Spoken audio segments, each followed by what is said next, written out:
Hello viewers, কেমন আছো সবাই?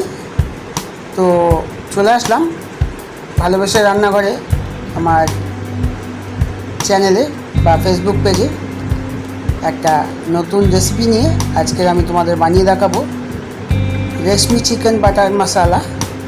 তো তার আগে বলে রাখি, আমার ফেসবুক পেজে বা ইউটিউব চ্যানেলে এখন পর্যন্ত যারা সাবস্ক্রাইব করোনি আমার চ্যানেলটাকে বা ফেসবুক পেজে ফলো করোনি, তারা প্লিজ আমার পেজটাকে ফলো করো আর ইউটিউব চ্যানেলটাকে সাবস্ক্রাইব করো। পাশে থাকা বেল আইকনটি ক্লিক করে অল নোটিফিকেশন করে দিও, যাতে আমার সমস্ত ভিডিও সবার আগে তোমাদের কাছে পৌঁছয়। তো দেখতে পাচ্ছ এই ইউনিক রেসিপিটা। তো কথা না বাড়িয়ে চলে আসি মূল রান্নায়।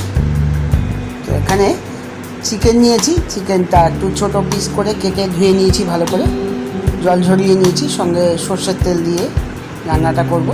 তো প্রথমে তেল গরম করে কিছু পেঁয়াজ, মিডিয়াম সাইজের 3টে পেঁয়াজ, তো এটা কুচিয়ে করে একটু ভাজতে দিয়ে দিয়েছি। সঙ্গে কিছু টমেটো কুচিও দিয়ে দেবো। এখানে আমি একটা বড় টমেটো কুচি করে নিয়েছি। তো সেটা পেঁয়াজটা ঠিক ভাজার মধ্যে দিয়ে দিতে হবে এটা। আর ঠিক পেঁয়াজটা আর টমেটোটা সফট হয়ে আসলে ঠিক নামানোর একটু আগেই কাজু বাদামটা দিয়ে দেবো। তো 8-10টা কাজুও নিয়েছিলাম, এর সঙ্গে দিয়ে এবার নামিয়ে নেব। কাজুটা ঠিক নামাবার আগে দিতে হবে, তার কারণ কাজু এমনিতে গরমে থাকলেই মানে গরম তেলে দিলেই কাজুটা হয়ে যায়, মানে প্রপারলি ভাজা হয়ে যায়। আর তেলটা ঝরিয়ে নেব। যাই হোক, পেঁয়াজটা তুলে নিয়ে এবার মাংসতে নুন আর হলুদ একটু মাখিয়ে নিচ্ছি ভালো করে।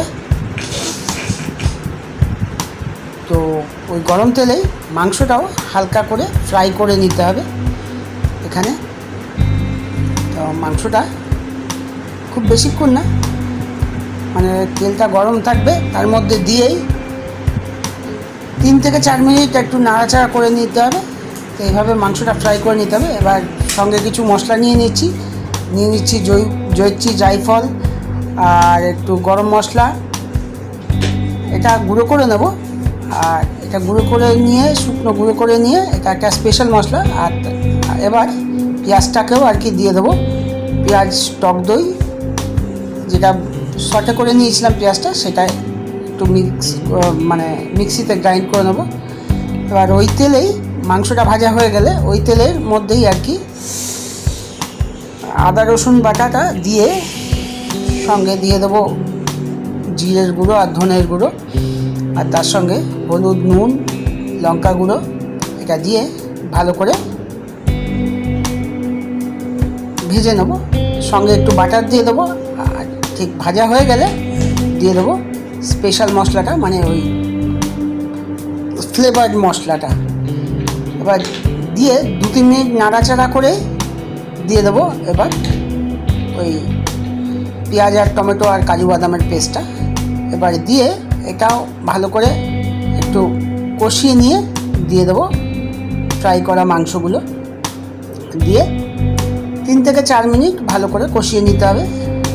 কষিয়ে নেওয়ার পর যেই তেল ছাড়বে সঙ্গে দিয়ে দেবো জল। এখানে আমি মশলা ধোয়া জলটাই ইউজ করেছি, আর ঠিক 1.5 কাপের মতন জলটা ব্যবহার করেছি। তো এটা দিয়ে ভালো করে ঢেকে রান্না করে নিতে হবে। ঠিক ঝোলটা গাঢ় হয়ে আসবে, সেই সময় একটু কসুরি মেথি দিয়ে দেবো। এখানে কসুরি মেথিটা গুঁড়ো করে ভালো করে দিয়ে মাংসর সাথে মিশিয়ে দিতে হবে। দিয়ে এবার ঢাকা দিয়ে রাখবো। আর ঢাকা দিয়ে আঁচটা কমিয়ে দেবো। এবার একটা কাঠকয়লা ধরিয়ে নেব, আর সেই সঙ্গে নিয়ে নেব 2 চামচ মতন ঘিটাও গরম করে নেব। তো ঘিটা গরম করে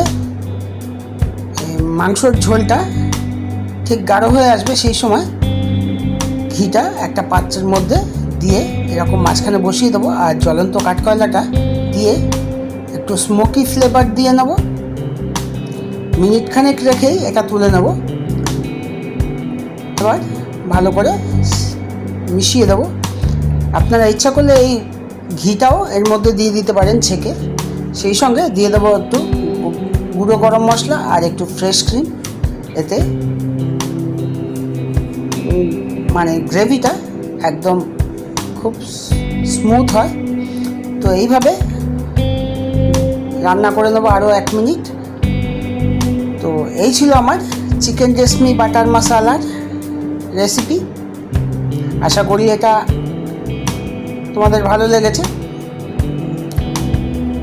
তো এরকম নিত্য নতুন রেসিপি পেতে আমার চ্যানেলটাকে সাবস্ক্রাইব করো বা ফেসবুক পেজটাকে অবশ্যই ফলো করে রাখো। পাশে থাকা বেল আইকনটি ক্লিক করে অল নোটিফিকেশন করে দিও। আর সবশেষে একটু প্লেটিং করে গার্নিশিং করার জন্য একটু ফ্রেশ ক্রিম অ্যাড করে দিও। ধন্যবাদ।